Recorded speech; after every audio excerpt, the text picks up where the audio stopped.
চৰকাৰী কৰ্মচাৰী আৰু পেঞ্চনাৰৰ লগত জড়িত 10টা অতি গুৰুত্বপূৰ্ণ খবৰ আজিৰ এই ভিডিঅ'টিত আপোনালোকক জনাব বিচাৰিছোঁ। প্ৰথম খবৰটো হ'ল শিক্ষা বিভাগৰ লগত জড়িত। কঠোৰ হৈছে শিক্ষা বিভাগ। চৰকাৰী প্ৰাদেশিকৃত বিদ্যালয় এতিয়াৰে পৰা নাম পঞ্জীয়ন কৰিব নোৱাৰিব ব্যক্তিগত স্কুলৰ নৱম একাদশ শ্ৰেণীৰ শিক্ষাৰ্থীৰ। আৰু চলিত বৰ্ষৰ নৱম আৰু একাদশ শ্ৰেণীৰ পৰীক্ষাত প্ৰশ্নকাকত ফাদিল হোৱাৰ পাছত ৰাজ্যৰ শিক্ষা বিভাগে কঠোৰ ব্যৱস্থা গ্ৰহণ কৰিছে। একাদশ শ্ৰেণীৰ পৰীক্ষা অনুষ্ঠিত কৰা সম্পৰ্কত পৃথক ব্যৱস্থা গ্ৰহণ কৰাৰ কথা কৈছে। এতিয়া আমি আহিছোঁ দ্বিতীয়টি খবৰলৈ যে 1 অক্টোবৰৰ পৰা বৃদ্ধি পাব অংগনবাড়ী কৰ্মী সহায়িকাৰ দৰমহা। কাৰ্বি আংলং ভ্ৰমণৰ সময়তে উন্নয়নমূলক কাম কাজৰ খতিয়ান দিয়াৰ সময়তে মুখ্যমন্ত্ৰী মহোদয়ে এই বৃহৎ ঘোষণা কৰিছে। গতিকে ৰাজ্যৰ অংগনবাড়ী কৰ্মী সহায়িকাৰ কাৰণে এক সুখবৰ। আৰু বিশাল জনসভাখনত অংশগ্ৰহণ কৰি মুখ্যমন্ত্ৰীগৰাকীয়ে কয় যে 1 অক্টোবৰৰ পৰা অংগনবাড়ী কৰ্মী সহায়িকাসকলৰ দৰমহা বৃদ্ধি কৰা হ'ব। আৰু এই সম্পৰ্কত তেওঁ ঘোষণা কৰিছে এতিয়াৰে পৰা আন্দোলন কৰিব নালাগে বুলি তেওঁ উল্লেখ কৰিছে। আৰু তেওঁ কৈছে যে যি মূলা বাঢ়ে তাৰ দুপাৰতে চিন। অসমীয়া আপ্ত বাক্যশাৰী আওৰাই তেওঁ কয় অংগনবাড়ী শিক্ষক আৰু সহায়িকাসকলে ল'ৰা ছোৱালীক শিক্ষাৰ প্ৰতি আগ্ৰহী কৰি তুলিব লাগিব। কাৰ্বি আংলঙৰ শিক্ষাৰ ক্ষেত্ৰত যথেষ্ট কৰিবলগীয়া আছে বুলিও তেওঁ উল্লেখ কৰে। আৰু অহা ডিচেম্বৰ মাহৰ ভিতৰত জিলাখনত বহুখিনি উন্নয়নমূলক কাম সম্পন্ন হ'ব বুলি তেওঁ উল্লেখ কৰে। এতিয়া আহিছোঁ অন্য এটা খবৰলৈ যিটোৱে কৰ্মচাৰী আৰু পেঞ্চনাৰসকলক উৎফুল্লিত কৰিছে। অষ্টম দৰমহা আয়োগ সম্পৰ্কত 42জন কৰ্মকৰ্তাক নিযুক্তিৰ কাৰণে অফিচিয়েল জাননী প্ৰদান কৰা হৈছে। যিটো এতিয়াৰে পৰা অষ্টম দৰমহা আয়োগৰ ক্ষেত্ৰত যিসকল বিষয়াৰ প্ৰয়োজন হ'ব তেওঁলোকৰ নিযুক্তিৰ কাৰণে জাননী জাৰি কৰা হৈছে। আৰু ইতিমধ্যে ৰাজ্যত প্ৰথম পৰ্যায়ৰ নিৰ্বাচন ইতিমধ্যে হৈ গৈছে পঞ্চায়ত, দ্বিতীয় পৰ্যায়ৰ নিৰ্বাচন আছে। গতিকে কেনেদৰে কি কাম কৰিব লাগিব সেই সম্পৰ্কত প্ৰিজাইডিং অফিচাৰ্ছ ডায়েৰী প্ৰকাশ কৰা হৈছে। গতিকে আপোনালোকক ট্ৰেইনিংসমূহত এই সম্পৰ্কে আপোনালোকক জনাব। আৰু প্ৰথম পৰ্যায় ইতিমধ্যে হৈ গৈছে, দ্বিতীয় পৰ্যায় হ'বলৈ বাকী আছে। গতিকে আপোনালোকে এই প্ৰিজাইডিং অফিচাৰ ডায়েৰীত বহুখিনি ইনষ্ট্ৰাকশ্যন আছে যিখিনি আপোনালোকে প্ৰশিক্ষণৰ সময়ত গম পাব। গতিকে আপোনালোকৰ সুবিধা হোৱাকৈ কেইটামান পইণ্ট আমি ইয়াত উল্লেখ কৰি দিছোঁ।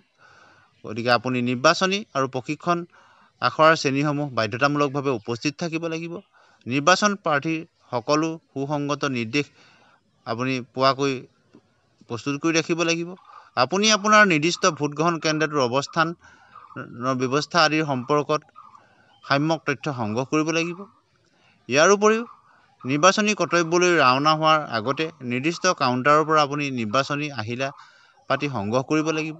এই ক্ষেত্ৰত সকলো সামগ্ৰী যাতে সঠিক পৰিমাণে আপোনালোক হস্তান্তৰ কৰা হৈছে সেইটো নিশ্চিত কৰিব। অৰ্থাৎ আপোনাৰ যিখন চেকলিষ্ট থাকিব সেই চেকলিষ্ট মতে সকলোখিনি আপুনি পাইছেনে নাই, অতি প্ৰয়োজনীয় সামগ্ৰীসমূহ আপোনাৰ হাতত পৰিছেনে নাই, যেনে বেলট বাকচ, বেলট কাগজ, ভোটগ্ৰহণ কেন্দ্ৰৰ নিশ্চিত ভোটাৰ তালিকা, ভোটাৰ তালিকাৰ আন এটি প্ৰতিলিপি আৰু অন্যান্য ধৰণৰ যিখিনি প্ৰয়োজনীয় বস্তু আপুনি চেকলিষ্টৰ পৰা চেক কৰি চাব লাগিব। আৰু সোমোৱা আৰু ওলোৱাৰ পথ যেনে ভোটিং কম্পাৰ্টমেণ্ট স্থাপন ইত্যাদি সম্পৰ্কত দলৰ বাকী সদস্যৰ সৈতে আপুনি আলোচনা কৰি সিদ্ধান্ত ল'ব লাগিব এজ এ প্ৰিজাইডিং অফিচাৰ। ভোটগ্ৰহণ প্ৰক্ৰিয়া আৰম্ভ হ'লে ভোটাৰক হস্তান্তৰ কৰাৰ আগতে আপোনাক নিৰ্দিষ্ট বেলট বাকচসমূহৰ ওলোটা পিঠিত আপোনাৰ সম্পূৰ্ণ স্বাক্ষৰ কৰাটো প্ৰয়োজনীয়। এনেকুৱা বেলট প্ৰতিপন্ন অৰ্থাৎ কাউণ্টাৰ ফইলত কেতিয়াবা আপোনাৰ চহীটো নকৰে যেন। তাৰ লগতে ভোটগ্ৰহণ কেন্দ্ৰৰ নিৰ্দিষ্ট চিহ্নযুক্ত মোহৰটো অতি প্ৰয়োজনীয়। নিৰ্ধাৰিত সময়ত ভোটগ্ৰহণ আৰম্ভ কৰিব পৰাকৈ আৰু ভোটদাতাৰ ভিতৰৰ বাবে যাতে অযথা পলম নহয় তাৰ বাবে কিছুসংখ্যক বেলট কাগজত আগতীয়াকৈ আপুনি স্বাক্ষৰ কৰি ৰখাটো উচিত। প্ৰথম ভোটগ্ৰহণকাৰী বিষয়াই অৰ্থাৎ ফাৰ্ষ্ট পলিং অফিচাৰে কোনো এজন ভোটদাতাৰ পৰিচয় সম্পৰ্কত উপযুক্তভাৱে সত্যাসত্য নিৰূপণ কৰা উচিত। তাৰ বাবে ভোটদাতাৰ দাখিল কৰা পৰিচয় পত্ৰ পৰীক্ষা কৰাৰ লগতে উপস্থিত পুলিং এজেণ্ট আৰু আপোনাক সহায় কৰিবলৈ থকা বিষয়াসকলৰ লগত আপুনি আলোচনা কৰি ল'ব। গতিকে প্ৰতিজন বিষয়াৰ কৰ্তব্য সম্পৰ্কে ইয়াত প্ৰিজাইডিং অফিচাৰ যিখন দিনপঞ্জী বা প্ৰিজাইডিং অফিচাৰ যিখন ডায়েৰী সেই ডায়েৰীত উল্লেখ কৰা হৈছে। সকলোখিনি ইনষ্ট্ৰাকশ্যন ভালদৰে দিয়া হৈছে। গতিকে প্ৰশিক্ষণৰ কাৰ্যকালতো আপোনালোকক সকলোখিনি দেখাব। গতিকে আপোনালোকে কোনো চিন্তাৰ কাৰণ নাই। প্ৰথম পৰ্যায়ৰ ভোটগ্ৰহণ ইতিমধ্যে সুকলমে পাৰ হৈছে, দ্বিতীয় পৰ্যায় বাকী আছে। গতিকে পঞ্চায়ত নিৰ্বাচনত কৰ্মৰত কৰ্মচাৰীসকলৰ কাৰণেও এক্স গ্ৰেচিয়াৰ কথাও চৰকাৰে ঘোষণা কৰিছে। এই সম্পৰ্কত সুকীয়াকৈ এটা ভিডিঅ' দিয়া আছে, আপোনালোকে সেইটো চাব পাৰিব, য'ত কেবিনেটৰ সিদ্ধান্ত আছে অসম চৰকাৰ, আৰু সেই সম্পৰ্কত সন্মানীয় মন্ত্ৰী মহোদয়ে জনাইছে সকলোখিনি কথা, কেনেধৰণৰ সুবিধা পাব। গতিকে